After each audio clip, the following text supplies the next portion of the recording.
quieren ustedes estar en comunicación con nosotras, con nosotros, pueden escribirnos, pueden entrar a nuestra página web www.celapaz.org y ahí tienen nuestros correos electrónicos para que puedan también compartir aquellos temas que les interesan y que también podamos nosotros mandarles información acerca de nuestros programas. El día de hoy vamos a iniciar una plática con el maestro Ricardo Soto, que ahorita se presentará. Él creo que siempre uno se define mejor y puede describir mejor quién es, pero sin duda me parece, y lo digo con honestidad, que es uno de los mayores y mejores especialistas en el tema de masculinidades sin violencia y en el tema de cómo ir generando una cultura que no implique patrones, roles, estereotipos de abuso, de privilegio masculino frente a las exclusiones que solemos tener las mujeres en diversos ámbitos. Entonces, Ricardo, ¿por qué no te presentas y sin más nos empiezas a platicar cómo ves tú este tema de nuevas masculinidades? Sí, muchas gracias, doctora Ángeles Corte, muchas gracias. Un saludo a nuestras audiencias, gracias por estar aquí. Me presento, Ricardo Soto, un poquito más de 15 años de caminar, ya sea con organizaciones de la sociedad civil, con instituciones gubernamentales, y lo mismo en el ámbito académico, en todo lo referido a igualdad de género, no discriminación, no violencias, desde un enfoque de derechos humanos. Y precisamente una de estas agendas, líneas de investigación, y yo diría de urgente y pronta resolución, tiene que ser que reflexionemos, que nos detengamos a mirar cómo los hombres podemos participar en nuestras relaciones cotidianas, en los espacios con las familias, para quienes tienen pareja con las parejas, en los espacios laborales, en los espacios con nuestras vecinas, vecinos, es decir, con la comunidad. Cómo los hombres de alguna manera podemos construir estrategias prácticas para construir la igualdad. Para construir la igualdad entre mujeres y hombres, la igualdad también en todo lo referido a la diversidad sexogenérica, ¿sí? Y que nos permitan vivir de alguna manera con prácticas en bienestar, con prácticas que en todo momento salvaguarden siempre la dignidad humana de ese otro, de esa otra con la que nos relacionamos. Ricardo, ¿te puedo hacer una pregunta? Sí. A ver, muchos hombres dicen, nosotros también sufrimos violencia. Uh-huh. Y muchos hombres dicen, así nos educó nuestra mamá. Uh-huh. Y muchos hombres no acaban de entender qué es lo que violenta a la mujer. Es decir, hombres de buena fe, hombres de bien, ¿no? Que nunca quisieran violentar a nadie y que, sin embargo, una serie de conductas, de creencias, de mandatos, le llevan a generar una condición de exclusión y de sometimiento de la mujer. ¿Qué pasa, Ricardo? O sea, ¿qué hay en el fondo de este problema? Sí, muy importante esta pregunta, porque sí hay que ver lo que hay en el fondo. Digamos, si vemos una imagen como un iceberg, en esta punta del iceberg solamente vemos las situaciones de violencia que generamos los hombres, situaciones de violencias, de discriminación en contra de las mujeres. Esa es, digamos, la punta del iceberg. Pero cuando uno mira por abajo, cuando uno mira lo que se encuentra en las entrañas, lo que observas es un sistema. Un sistema. Un sistema. ¿Qué quieres decir con eso? Y vamos a hablar un sistema cultural, pero para que no sea tan abstracto, hay un sistema de creencias, de prácticas, que lo que han enaltecido, vamos a denominarlo, y me permito dar un concepto, un tipo de masculinidad. Una masculinidad, vamos a llamarle hegemónica, ¿sí? Y esta masculinidad hegemónica, ¿de qué se va? Ponme en otras palabras, perdóname que te interrumpa, sí. Lo de hegemónica, tradúcemelo en otras palabras. En otras palabras, claro que sí, con mucho gusto. Se refiere a prácticas que ¿de poder? De poder, sí, orientadas a generar una dominación sobre otra persona. En este caso son prácticas, ¿sí?, que están insertos en esta cultura de una masculinidad dominante, ¿sí?, que lo que buscan es generar un sistema de dominación. y de exclusión para que esta masculinidad dominante mantenga ciertos privilegios. Es un tema de relaciones de poder, ¿sí? Yo ejerzo un poder en contra, en este caso, de las mujeres, pero para mantener ciertos privilegios y beneficios dentro de este sistema cultural.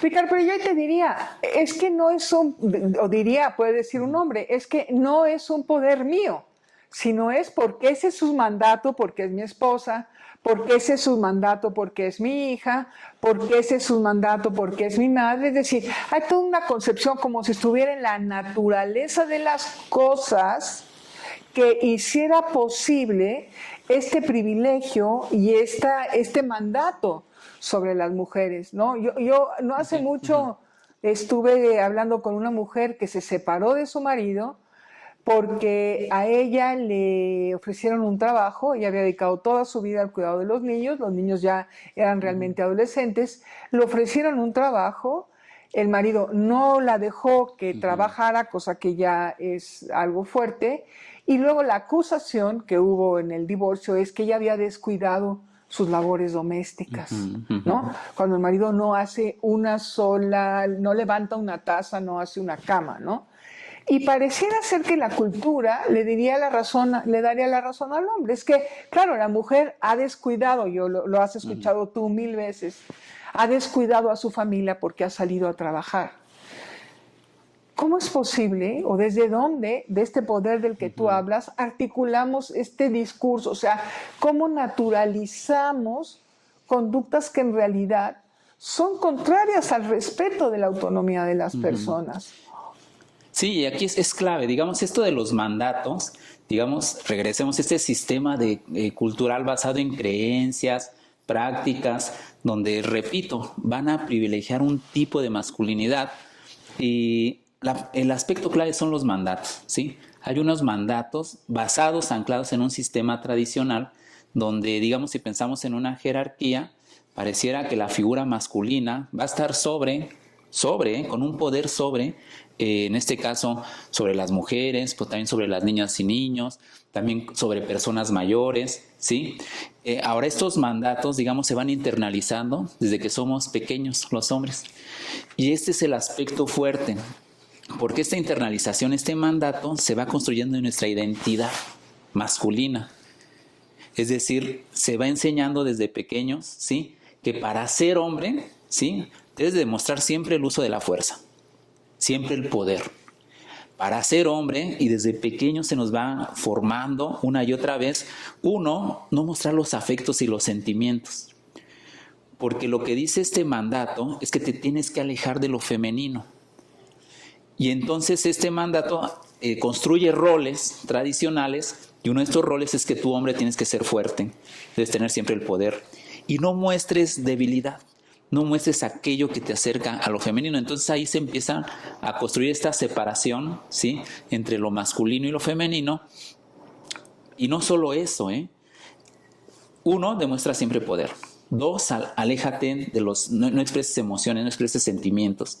Y número tres, ¿sí?, y esto es, digamos, lo grave, ¿sí?, en esta identidad también hacer uso de la fuerza, ¿sí?, de la violencia, para poder hacer que prevalezca un poder sobre otra persona, ¿sí?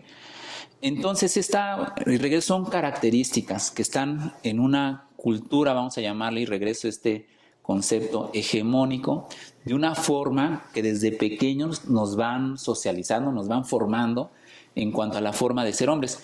El problema es que cuando uno crece, ¿sí?, ya está constituido en tu identidad. Y entonces cuando estableces el ejemplo que nos decías de esta pareja, donde este hombre, es muy probable que él fue formado bajo estos mandatos, él fue formado de ostentar siempre el poder. El tema es que cuando sus interacciones y sus relaciones, en este caso con la pareja, ¿sí?, se le cuestiona este poder, lo que le estás cuestionando es su propia identidad, su propia existencia en el mundo, ¿sí? Y entonces no vas a saber quién es. Porque me enseñaron que desde pequeñito yo era el poder. Me enseñaron desde el pequeñito que yo era el que... Se generan relaciones incluso de servicio, ¿no?, que todos me sirvan, ¿sí? Pero cuando se cuestiona ello, está afectando lo que es lo más íntimo, su identidad, y su quehacer en el mundo. Bueno, Ricardo, y en esta lógica de lo que tú dices, que forma parte ya de mi identidad, que es parte de mi quehacer en el mundo, ¿y esto se puede cambiar? ¿O ya una vez que recibiste eso, pues ya te amolaste? Porque me da la impresión que es muy profundo lo que tú estás diciendo. ¿Cómo deconstruyes, cómo desaprendes esta construcción? Sí, sí se puede cambiar y precisa de trabajos, vamos a llamarlo, psicoeducativos de reflexión. De reflexión hay ya un trabajo desde hace muchos años, grupos de hombres, ¿sí?, donde se reúnen hombres con otros hombres para hablar primeramente, para identificar, ¿sí?, estos privilegios. Estos privilegios, como regreso, están insertos en la cultura, se han naturalizado, se piensa que son normales, se piensa que estos mandatos es como se tiene que vivir en la vida. Y el primer elemento es reflexionar y hacerlo visible, ¿no? Hacer un ejercicio de, vamos a llamarle, de conciencia, de darte cuenta de estos privilegios que has tenido, en los cuales has sido formado, pero no solo eso, darte cuenta que estos privilegios han sido, ¿sí?, se basan en la exclusión, en la violencia, en la discriminación para ostentar ese privilegio, ¿sí? Entonces ese es el primer elemento. Uno, el reconocimiento. Número dos, un aspecto muy importante, también identificar regreso. Si desde pequeños fuimos formados en no expresar emociones, si desde pequeños fuimos formados en que el recurso de la violencia es la forma como se solucionan los conflictos, reflexionar sobre eso, detenerse con un trabajo detallado, igualmente reflexivo, de identificar a nivel corporal, incluso, cuando digamos pongamos el ejemplo siguiendo de esta pareja, cuando estás en algún momento siempre va a haber conflictos en la pareja, sí. El problema no es el conflicto, sino cómo se trata ese conflicto. Aquí, desafortunadamente, en esta masculinidad tradicional, nunca se nos enseñó, nunca se nos dotaron herramientas a los hombres para resolver conflictos. Entonces, como no está eso en el haber, esas habilidades sociales, lo primero que se aprendió desde esta masculinidad dominante es querer resolver el conflicto mediante el poder, mediante el uso de la violencia para dominar al otro, ¿no?, a la otra, en este caso, ¿sí? Entonces, regresando, las reflexiones con los trabajos con otros hombres para identificar las violencias es detenerte, incluso sentir en el cuerpo, ¿no? Cuando estás en una discusión, ¿qué es lo primero que empiezas a percibir a nivel corporal? Y entonces refieren en estos grupos de trabajos de hombres, no, pues yo empiezo a sentir que se me empiezan a dormir las manos. Y después de dormir las manos, empiezo a sentir en el pecho o en el estómago. Son diversos lugares en el cuerpo donde uno siente que está el momento de aparecer una respuesta de violencia, ¿sí?, con la pareja. Entonces, ¿qué se hace? Es detenerse, reflexionar con otros hombres, identificar una situación de conflicto, de discusión, pero que detecte corporalmente en qué momento empieza a sentir corporalmente ello, porque después, desafortunadamente, viene el pasaje al acto. Y el pasaje al acto es una vez que empiezan corporalmente, ¿no?, a sentir, digamos, este hormigueo o calor en el pecho, refieren también, viene el acto violento, viene el golpe, viene la violencia psicológica. Entonces, en estos grupos de reflexión es detenerse ahí. ¿Para qué? Para que aprenda a identificar señales, ¿sí?, que lo van a llevar a comportamientos violentos. Y entonces, ¿qué es lo que se hace? En esas primeras como síntomas, ya empieza a sentir las manos dormidas, ya empieza a sentir el calor en el pecho, es poner un alto, es poner lo que se le denomina la retirada, ¿sí? Y es entonces parar ahí. Ojo, esto se hace en acuerdo con la pareja. Con la pareja platicas, ¿sí?, se señala que estás en un grupo de reflexión de hombres con otros hombres para comprender e identificar las violencias que estoy generando, ¿sí? Y le dice a la pareja, ¿sabes qué? Cuando estemos en una situación de discusión puede pasar esto, lo acuerdas con ella, ¿sí? Le dice, ¿sabes qué? Puede haber una situación en donde yo voy a hacer la retirada. Y entonces, ya que lo acuerdas con ella, y en una situación de discusión, tú le identificas y haces la retirada. ¿Y la retirada qué significa? Que te sales del espacio para que ella se quede en un espacio seguro, en este caso en una relación de pareja, como el ejemplo que estamos señalando. ¿Y cuál es esta retirada? Te puedes salir de la casa, te puedes ir a un cuarto, pero el objetivo en acuerdo con ella es que tú puedas, ahora no se trata nada más como que te vas y como que nada más respiras y regresas al rato otra vez al conflicto, no, sino que das esa retirada, pero va a ser un espacio tal vez de media hora o una hora en donde lo llevas a la racionalidad, lo llevas al pensamiento, lo llevas a identificar qué es eso del conflicto que te está moviendo, qué es eso del conflicto que te genera ese desagrado, ¿no? Y entonces, después de esa hora, ¿qué sucede, no? A nivel corporal, digamos, se despresurizan las emociones, hay un momento de racionalidad, y entonces, ojo, después de esa retirada es regresar al diálogo. Y entonces, como hay un acuerdo con ella, ella sabrá de ese tiempo de espera resguardada, segura, ¿sí? Y entonces se comienza otra vez el diálogo. Pero si se vuelve a suscitar otra vez, tú te tienes que retirar. Fíjate, Ricardo, que es muy interesante esto que planteas, ¿no? Ya con la pareja, sea él o ella, cada quien decide el tipo de pareja que quiere tener, pero como tú dices, los conflictos son parte de la vida humana, claro, porque las personas somos diferentes. Entonces, el problema no es el conflicto, sino qué hacemos con el conflicto, ¿de acuerdo?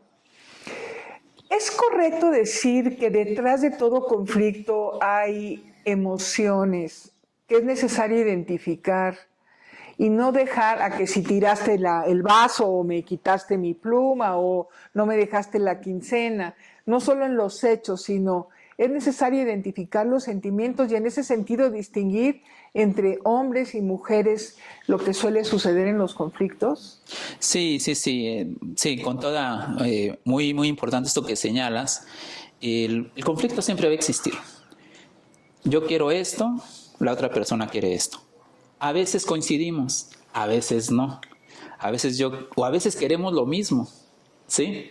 Entonces el conflicto es inherente a la condición humana. Entonces, en este sentido, ¿qué vamos a hacer con ese conflicto, no? Y entonces esto nos lleva a otra categoría, otro tema, que es la solución pacífica de conflictos. Que a lo que nos invita es que ante toda situación siempre dialogar, siempre que existe una escucha activa, que es una escucha activa, vamos a dialogar. Y ahorita este momento es para escuchar todo lo que dices. Verdaderamente, ¿no? Validándote. Sí. Validando, exactamente, validando. Y un principio también, siempre cuando estés, digamos, en esta diálogo, siempre mirar la dignidad del otro, ¿sí?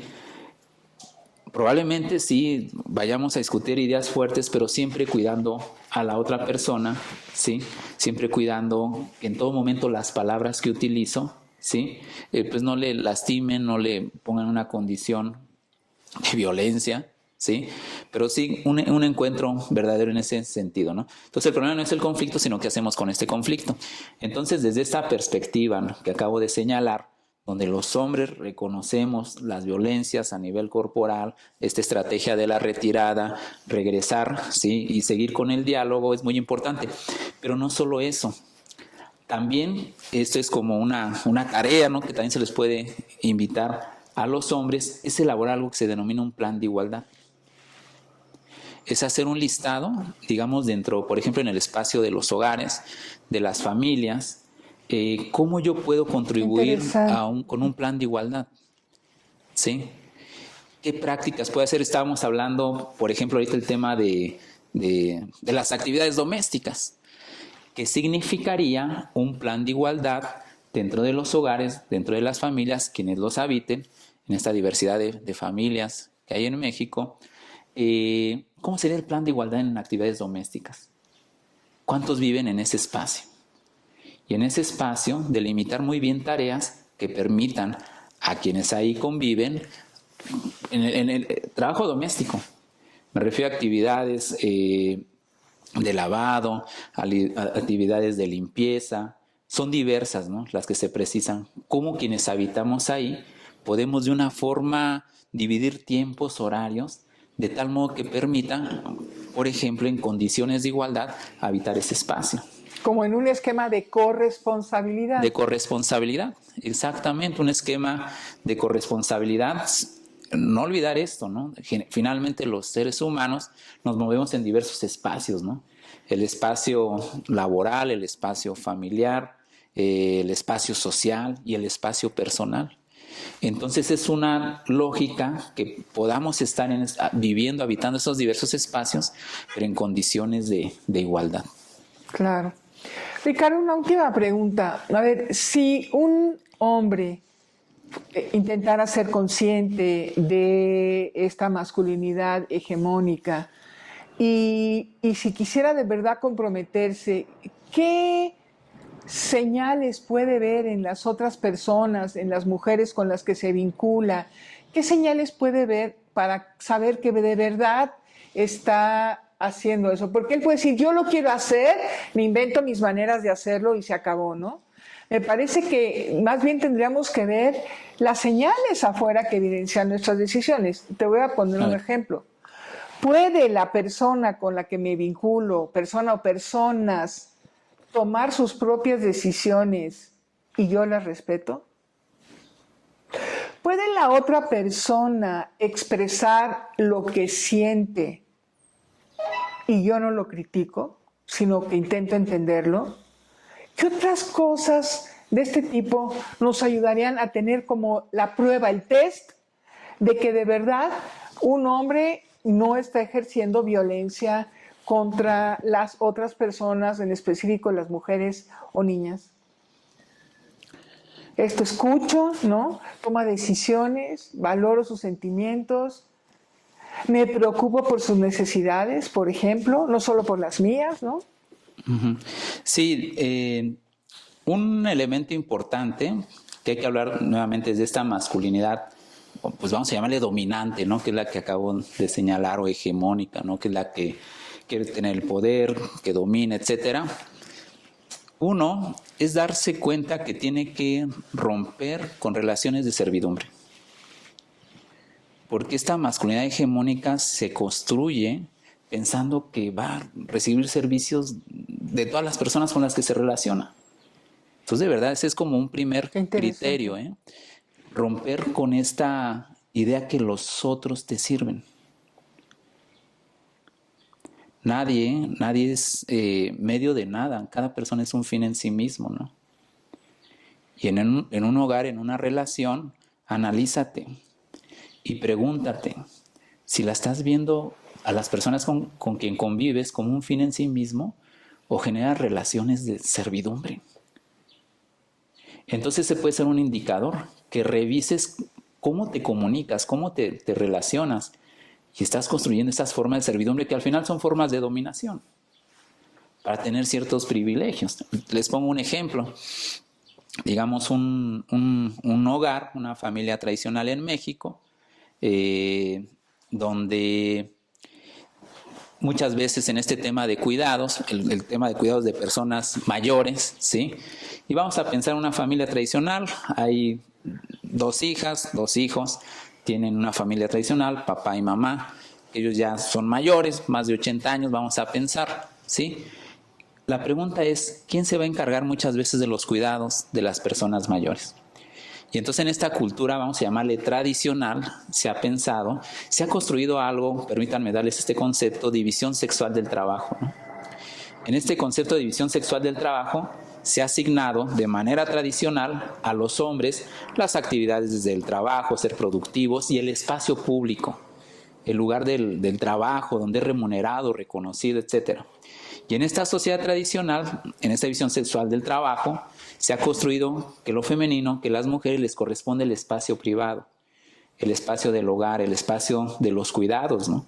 Del cuidado doméstico, pero también el cuidado de personas enfermas, de personas con alguna discapacidad, el cuidado de todo, ¿sí?